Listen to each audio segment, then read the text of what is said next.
There's a hen sitting in a coop in central Vermont right now that will lay 280 eggs this year, dress out at 6.5 pounds at the end of her productive life, raise her own replacements without an incubator, and do all of it on scraps, forage, and a fraction of the grain a commercial layer demands. She has been doing this, her line has been doing this since 1869, and the average American backyard farmer has never been told she exists. It didn't disappear because it failed. It disappeared because it worked too well, on too many fronts, to ever fit inside a system built to sell you half a solution at twice the cost. The American dual-purpose bird, the hen that fed a family from both the egg basket and the stew pot, was the backbone of every working homestead from the end of the Civil War through the early 1950s. Then, inside a single decade, it was methodically removed from the commercial conversation and replaced with two specialized birds that each do one job, requiring you to maintain two separate flocks, two separate feed programs, and two separate replacement cycles. When was the last time a hatchery catalog led with a breed that could do both jobs for life? They don't. They never will. Because a bird that lays well and feeds the table from the same flock collapses two recurring revenue streams into one self-sufficient system, and that math does not work in their favor. The American poultry industry operates as a bifurcated $45 billion machine, a layer market and a broiler market that together require you to maintain dependency on both. Every year you want meat on the table, you're buying Cornish cross chicks, feeding them to weight in 8 weeks, and starting over. Because the Cornish cross cannot reproduce itself in any viable way in a backyard setting. That is not an accident of biology. That is a revenue architecture, and you are the recurring customer it was designed around. A dual-purpose heritage bird dismantles that architecture entirely, and lays through its first and second year, slows in its third, and at that point dresses out as a table bird with no second flock, no second feed program, no annual restocking invoice. The system does not profit from that bird, so the system erased it, not with a policy or a ban, but with a curriculum that stopped naming it, and a supply chain that stopped stocking it. The dependency was manufactured, the burial was intentional, and you have been paying for it without knowing it every single season. The documentary record on dual-purpose breeds is dense, specific, and deeply inconvenient for the industry. By 1849, the Dominique was already established as a dual-purpose standard across the eastern seaboard, and the Plymouth Rock, developed formally in 1869 in Worcester, Massachusetts, was explicitly bred to be the self-sufficient farm bird. Moderate egg production, excellent table weight, and the ability to forage aggressively in a mixed pasture system. The 1942 Victory Flock Program, launched by the USDA as a wartime food security measure, initially promoted heritage dual-purpose birds as the most efficient protein source for the home front. But by 1945, the Chicken of Tomorrow contest, funded by the A&P grocery chain, had reoriented the entire national conversation towards specialized production, and the dual-purpose bird began its institutional disappearance.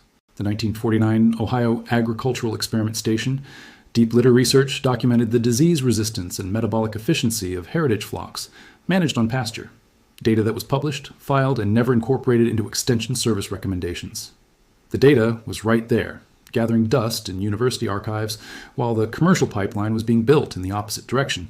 By the late 1950s, the Rhode Island Red, the most kept dual-purpose hen in America for 70 years, had been split by commercial breeders into a production strain and a heritage strain, the production strain optimized for egg count at the direct expense of body weight and feed efficiency. The archive records both strains. Only one of them is still in your local feed store. This video is just the surface. I've collected everything the industrial poultry complex doesn't want you to know, all inside the proven ground. Complete guides covering the top 6 dual-purpose heritage breeds with actual cost per protein numbers, the deep litter method that eliminates bedding purchases for life, the closed flock breeding plan that ends your restocking dependency forever, the pasture rotation blueprint that cuts feed cost by 40%, and the no incubator hatching system that closes every loop in one season. Over 10 complete guides in one place. No fluff. Straight to the point. The link is in the description. But stay here. We are just getting started. The Plymouth Rock was formalized in 1869, bred in Worcester, Massachusetts, from a cross of Dominiques and Black Javas, specifically to create a bird that would earn its keep twice.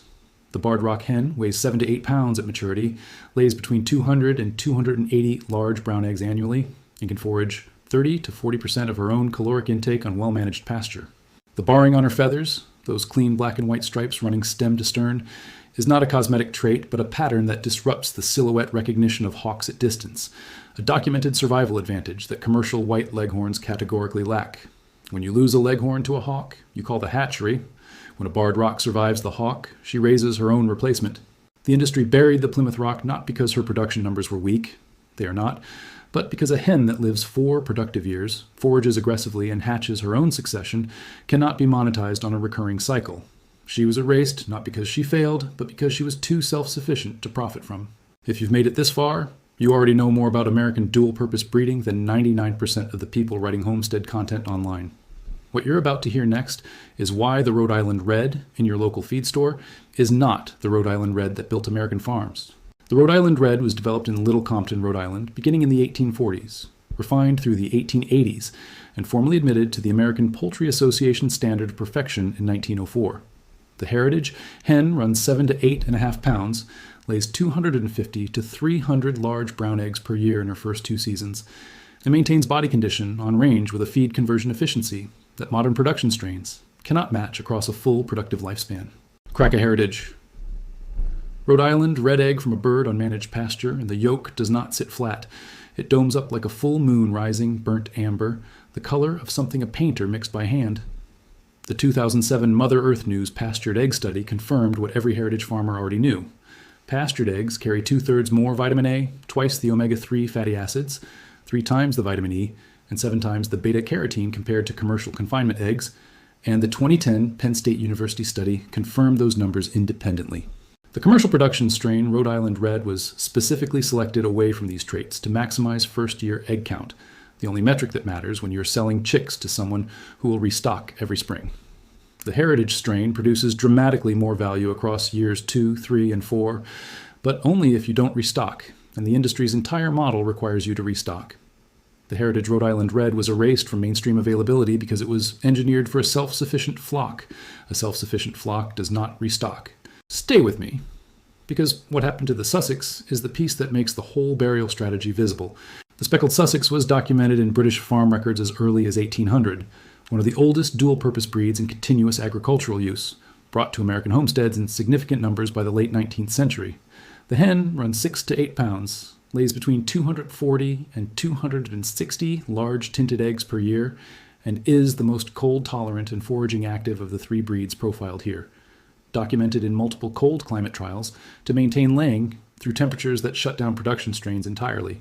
The plumage is mahogany, each feather tipped in white and banded with iridescent black, and when a speckled Sussex flock moves across a field in morning light, they look like something embroidered rather than grown.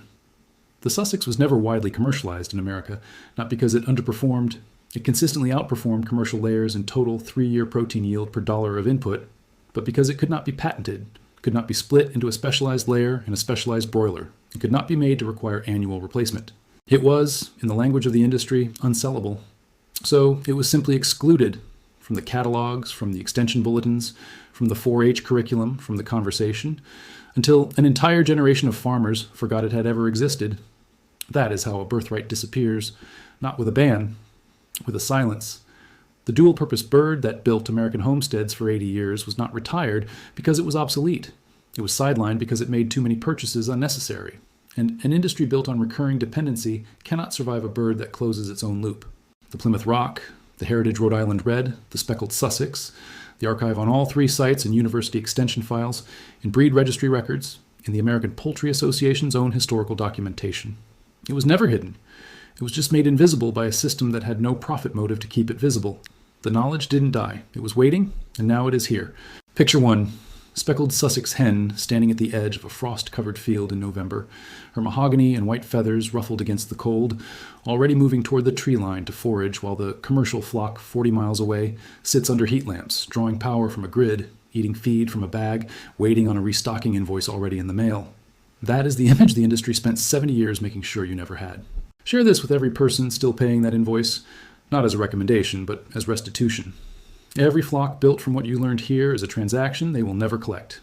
The next vault goes underground into the seed archive they tried to close in 1994. What cannot be sold cannot be controlled. Share.